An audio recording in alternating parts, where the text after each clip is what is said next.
Oke baik, Assalamualaikum warahmatullahi wabarakatuh. Bapak Ibu guru yang terhormat, jumpa lagi di channel Guru Abad 21, media informasi dan edukasi, channelnya para guru Indonesia.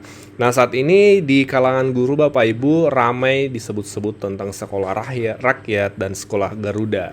Nah, banyak teman-teman guru yang belum memahami terkait dua ini, sehingga di video kali ini kita akan coba ulas Bapak Ibu, supaya kita ada gambaran terkait sekolah rakyat dan sekolah Garuda. Jadi sekolah rakyat dan sekolah Garuda ini Bapak Ibu, memang adalah program baru di era Pak Presiden Prabowo, dan itu sekolah rakyat sudah ada impresnya, instruksi presidennya, begitupun dengan sekolah Garuda.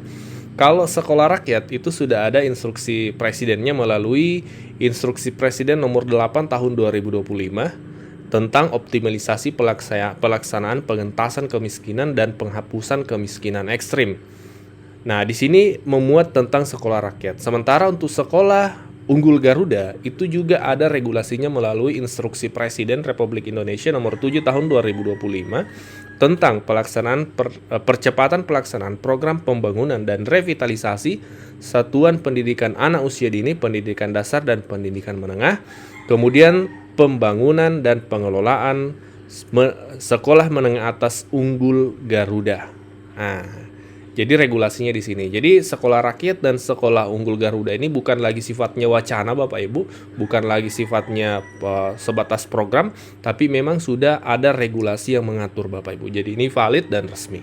Nah, mari kita mulai dari yang pertama terkait sekolah rakyat. Apa sih sebenarnya sekolah rakyat itu? Jadi sekolah rakyat ini berdasarkan informasi itu dikelola nantinya oleh Kemensos, Kementerian Sosial. Ini kita lihat dari situs resmi Kemensos, kementeriansosial.go.id, situs resmi kementerian ya. Ini menjelaskan terkait sekolah rakyat. Kita cari gambaran di sini Bapak Ibu. Nah, di sini di paragraf ini disebutkan bahwa sekolah rakyat akan menyediakan pendidikan gratis berkualitas bagi anak-anak dari keluarga miskin dan miskin ekstrim. Pemerintah menargetkan peserta didik berasal dari kategori desil 1 dan 2. Dalam tata data tunggal sosial ekonomi nasional, seleksi akan dilakukan secara bertahap, diawali dengan verifikasi status ekonomi, dilanjutkan dengan tes akademik. Kemudian dijelaskan juga bahwa sekolah rakyat ini akan dibuka untuk jenjang SD, SMP, SMA dengan standar pendidikan nasional. Selain mata pelajaran formal, kurikulum juga akan menekankan penguatan karakter, pemimpinan, nasionalisme, dan kepemimpinan. Kemudian disebutkan juga bahwa sekolah rakyat ini adalah sekolah gratis dan seluruh kebutuhan siswa akan dipenuhi. Kata Menteri Sosial seperti ini, Gus Ipul. Sekolah gratis 100%, seragamnya, makan, semua gratis, dan ada asramanya untuk tempat tinggal siswa. Nah ini Bapak Ibu, jadi ada gambaran bahwa sekolah rakyat ini yang sudah ada regulasinya melalui Impres nomor 8 tahun 2025 itu memang Bapak Ibu sekolah yang jenjangnya dari SD, SMP, SMA Bapak Ibu ya. Kemudian dia sistemnya asrama, dormitory ya, seperti itu. Dan di cover semua biayanya oleh pemerintah. Disebutkan tadi mulai dari seragam, makannya, dan seterusnya ditanggung oleh pemerintah. Dan diperuntukkan untuk masyarakat miskin dan miskin ekstrim, Bapak Ibu. Itulah sehingga judul regulasinya di sini optimalisasi pengentasan kemiskinan dan penghapusan kemiskinan ekstrim. Bisa kita lihat di diktum ketiga Bapak Ibu dari regulasi ini, menggunakan data tunggal sosial dan ekonomi nasional untuk optimalisasi pelaksanaan pengentasan kemiskinan dan penghapusan kemiskinan ekstrim dalam menentukan sasaran termasuk program sekolah rakyat. Jadi memang regulasi ini mengatur juga tentang sekolah rakyat, bahkan dalam regulasi ini terkait sekolah rakyat disebutkan di pencarian Bapak Ibu di pojok kanan atas bisa kita lihat sebanyak 22 kali Bapak Ibu dalam regulasi ini. Nah, jadi ada impresnya. Jadi kita sudah ada gambaran bahwa sekolah rakyat ternyata jenjangnya dari SD, SMP, SMA, kemudian diperuntukkan untuk masyarakat miskin dan miskin ekstrim berbasis asrama, gratis ditanggung pemerintah. Nah, itu tadi gambaran sekilas tentang sekolah rakyat. Sekarang kita melangkah ke sekolah unggul Garuda. Nah ini juga kan ramai nih, apa yang dimaksud sekolah unggul Garuda, seperti apa sekolahnya. Nah itu Bapak Ibu disebutkan dalam peraturan instruksi Presiden Republik Indonesia nomor 7 tahun 2025 bahwa untuk sekolah unggul Garuda ini dia berada di level SMA Bapak Ibu, sekolah menengah atas. Nah, seperti apa detailnya? Bisa kita lihat Bapak Ibu, salah satunya ini dari informasi di tirto.id. Ini media nasional terdaftar di Dewan Pers sehingga informasinya juga bisa dijadikan referensi.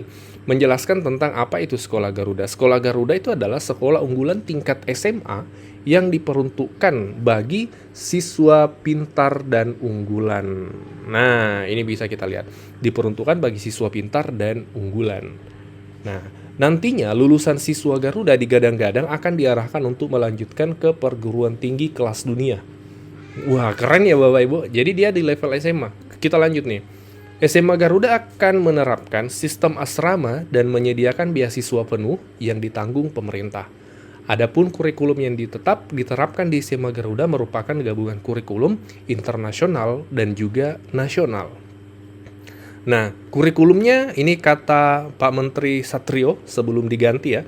Pernyataannya seperti ini. Kurikulumnya juga sangat tinggi standarnya, bahkan dikategorikan sebagai standar pre-universitas. Makanya pemerintah setuju ini ditingkatkan ke Kemendikti-Saintek. Jadi akan mengelola nanti adalah Kementerian Pendidikan Tinggi, bukan di Kementerian Dasar Menengah, meskipun dia di jenjang SMA. Karena dia targetnya ini adalah standarnya pre-universitas, Bapak Ibu. Jadi yang akan mengelola Kemendikti nantinya, Bapak Ibu. Nah, kemudian rencananya pemerintah akan membangun 20 SMA Garuda dan 20 SMA lainnya akan dinaikkan menjadi SMA unggulan dan dipegang oleh pemerintah pusat secara langsung.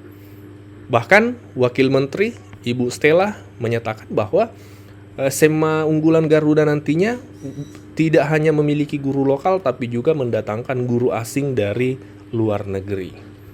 Jadi menarik Bapak Ibu ya. Jadi kalau berbicara tentang sekolah unggul Garuda, maka sekolah unggul Garuda ini hanya untuk jenjang SMA Bapak Ibu ya. Jenjang SMA, perkiraan tadi ada 20 sekolah akan didirikan baru sekolah unggul Garuda dan 20 lainnya dari sekolah SMA yang ada ditingkatkan levelnya Bapak Ibu. Jadi kisaran 40 untuk sementara datanya. Jadi dia akan berbasis untuk sekolah asrama seperti itu, sekolah unggul Garuda ini, dan diperuntukkan untuk bahasanya tadi dari Tirto, sekolah anak-anak pintar Bapak Ibu, atau unggulan. Jadi dia semacam sekolah unggulan Bapak Ibu, dipersiapkan nanti untuk sekolah-sekolah atau universitas tingkat dunia. Jadi kalau kita sederhanakan, sekolah unggulan sekolah Garuda ini adalah sekolah unggulan. Kalau dulu kita mengenalnya, hanya dia akan dikelola langsung oleh pusat Bapak Ibu. Kalau sekolah unggul Garuda ini tidak dikelola oleh Pemda, tapi dikelola langsung vertikal dari pusat. Jadi yang akan mengambil alih Kementerian Pendidikan Tinggi. Nah, ini 2 program baru. Sebagai guru, kita harus paham terkait hal ini, kita harus ada gambaran. Karena di masyarakat, informasi ini sudah beredar, maka setidaknya kalau kita punya informasi terkait 2 ini, sekolah unggul dan sekolah Garuda, sekolah rakyat, ya setidaknya kita bisa ikut dalam ritme diskusi Bapak Ibu. Tidak sekedar jadi pendengar, tapi kita juga bisa menyampaikan sebuah argumentasi karena kita sudah ada gambaran terkait hal ini. Dan masih banyak sumber-sumber yang lain Bapak Ibu tentunya yang bisa jadi referensi informasi. Demikian informasi ringkas hari ini Bapak Ibu, semoga bermanfaat ya. Assalamualaikum warahmatullahi wabarakatuh.